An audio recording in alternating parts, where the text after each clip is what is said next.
Bu gaplardan so'ng eringiz jinsiy zaif bo'lib qolishi mumkin. Hurmatli ayollar, eringiz jinsiy zaif bo'lib qolishini istamasangiz, videoni oxirigacha ko'ring va hayotingizda ishlatiladigan, kun davomida ishlatadigan gaplaringizni keyin o'ylab gapiradigan bo'lasiz. Sababi eringiz jinsiy zaif bo'lib qolishi mumkin. Oddiy gaplardan ham. Videoni oxirigacha ko'ring. Qani bo'lmasa, ketdik.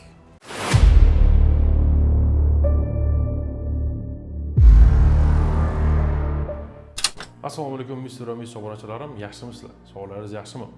Bugun kun davomida ishlatiladigan, ya'ni ayollar aytadigan gaplar erkaklarni jinsiy zaif qilib qo'yishi mumkin. Shular haqida qisqacha gaplashib o'tamiz. O'zi jinsiy zaiflik nima? Bu jinsiy holatni yaxshi turmasligi. Buni sabablari juda ko'p. Bu fiziologik bo'lishi mumkin, psixologik bo'lishi mumkin, aralash bo'lishi mumkin. Fiziologikka nimalar kiradi? Buni ham bir ozgina qisqacha tushuntirib o'tib ketaman. Bu gormonal o'zgarishlar, yallig'lanish kasalliklari, noto'g'ri hayot turmush tarzi, vaqtida uxlamaslik va hokazo. Psixologik ham bor. Ya'ni bu miyada bo'ladigan narsalar.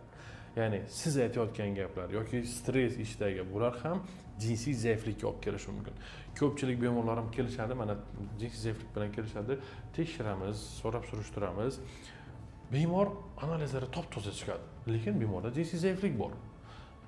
Yaxshilab surishtiradigan bo'lsak, mana shu uyda qanday gaplanishadi, nima bo'ladi, er-xotin o'rtasidagi janjallar ko'pmi, boshqami, yaxshilab surishtirsak, mana shu hozir aytadigan gaplarimni ko'pchilik erkaklar eshitishadi va ularda asta-sekin mana shu jinsiy zaiflik boshlanadi.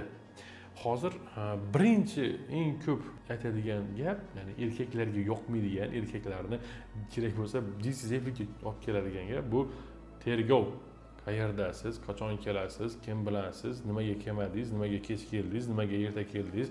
Shunga o'xshagan gaplar erkaklarda постоянный bo'ladigan bo'lsa, bu miyasida stressga olib keladi va o'zini uydan uzoqlashishga intiltiradi.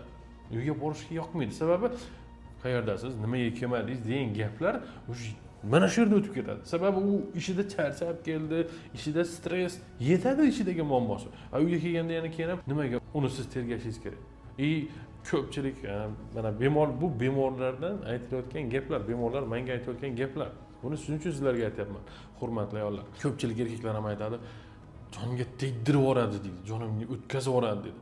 Nimaga e'tibor bermaysiz menga, nimaga kech kelasiz? Shunga o'xshagan gaplar bilan miyasini egovlab tashlashadi.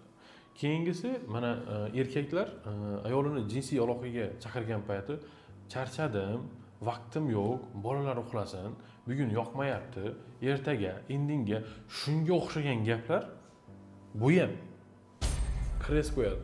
O'sha sizga bo'lgan qiziqishi ham kamayib boradi asta-sekin. Bu er-xotin o'rtasidagi rishtalarni buzadi, sindirishni boshlaydi. Eringiz sizdan emas, endi ko'chadan bez отказ beradigan ayoldan yoki boshqadan mehr izlab boshlaydi. Mana tushundingiz, to'g'ri tushundingiz degan umiddaman. Bu hayotda bo'layotgan voqealar, bo'layotgan narsalar bular. Men buni o'ylab topib turganim yo'q. Mana erkaklar ko'rayotgan erkaklarim kommentariya yozishi mumkin. Bu gaplarim to'g'rimi yoki yolg'onmi? Albatta kommentariyada o'qib bilishingiz mumkin bu narsalar. Keyingisi, siz avvalgidek emassiz. Kuchingiz kamayib qoptimi? Nimaga 1 daqiqa bo'ldi? Nimaga unaqa bo'ldi? Nimaga bunday bo'ldi?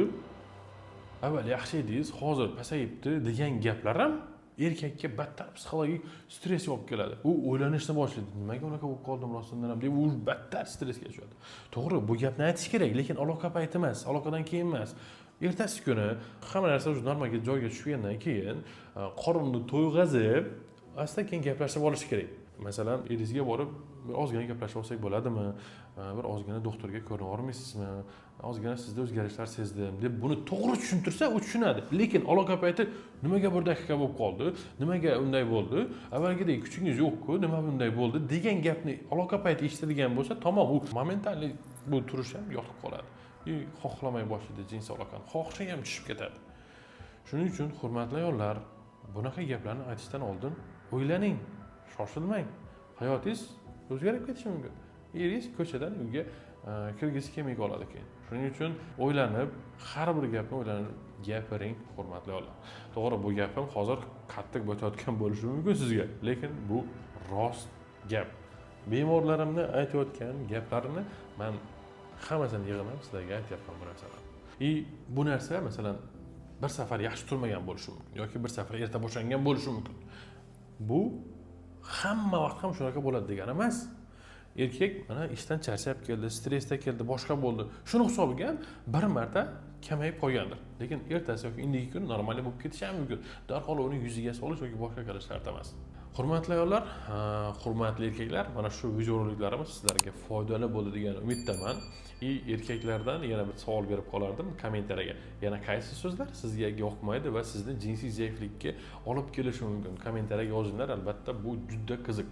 Savollaringiz bo'lsa ham kommentariyada kutib qolaman. Hammangizga kattakon rahmat. Doimo sog' bo'ling, salomat bo'ling, sog'likda ko'rishguncha.